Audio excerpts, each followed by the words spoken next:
Cleric Amir Dokum's death provoked an outpouring of grief in the southern city of Aden.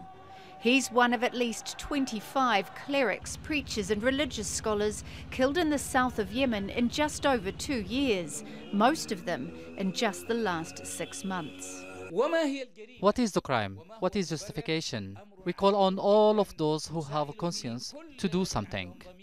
No one has claimed responsibility for the killings. 12 political parties have said they believe the killers targeted clerics who supported Yemen's exiled President Abd-Rabbu Mansour Hadi, and many reportedly had links to the Islah Party, the Yemeni branch of the Muslim Brotherhood, and Hadi's leading ally in the south. I think it's obvious that they're being targeted for their religious beliefs, and quite possibly because they're linked, many of them, to the Islah Party.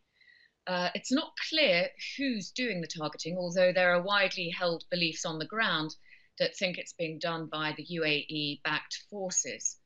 The killings focus attention on a new layer of complexity developing in Yemen's civil war.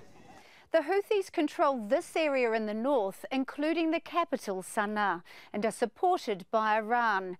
They're fighting forces loyal to exiled President Hadi, whose power base is here in the south and includes Aden. Al-Qaeda controls these areas in black. 3 years ago, the Saudi-led coalition stepped in to back Hadi's forces, a coalition that includes the United Arab Emirates. From that time, the UAE has concentrated on growing its influence in the south, in large part by funding and training armed Yemeni groups, each with different agendas and which appear to be at odds with the Saudi-led coalition. One of them is the Shabwani elite forces. They're a mix of hardline groups and secessionists who want the south to break away from the rest of Yemen completely, something Saudi Arabia is opposed to. Another is the security belt forces in Aden. They've been openly fighting Hadi's forces, the very group the Saudi-led coalition stepped in to support. Their proxy forces don't necessarily want the same thing. And it's quite possible that the governments of UAE and Saudi are also after slightly different outcomes in Yemen, at the level below containing Iranian influence.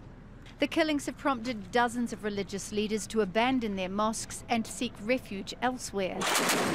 It's the latest twist in the 3-year-long civil war, which has killed thousands and threatened famine for millions of Yemenis.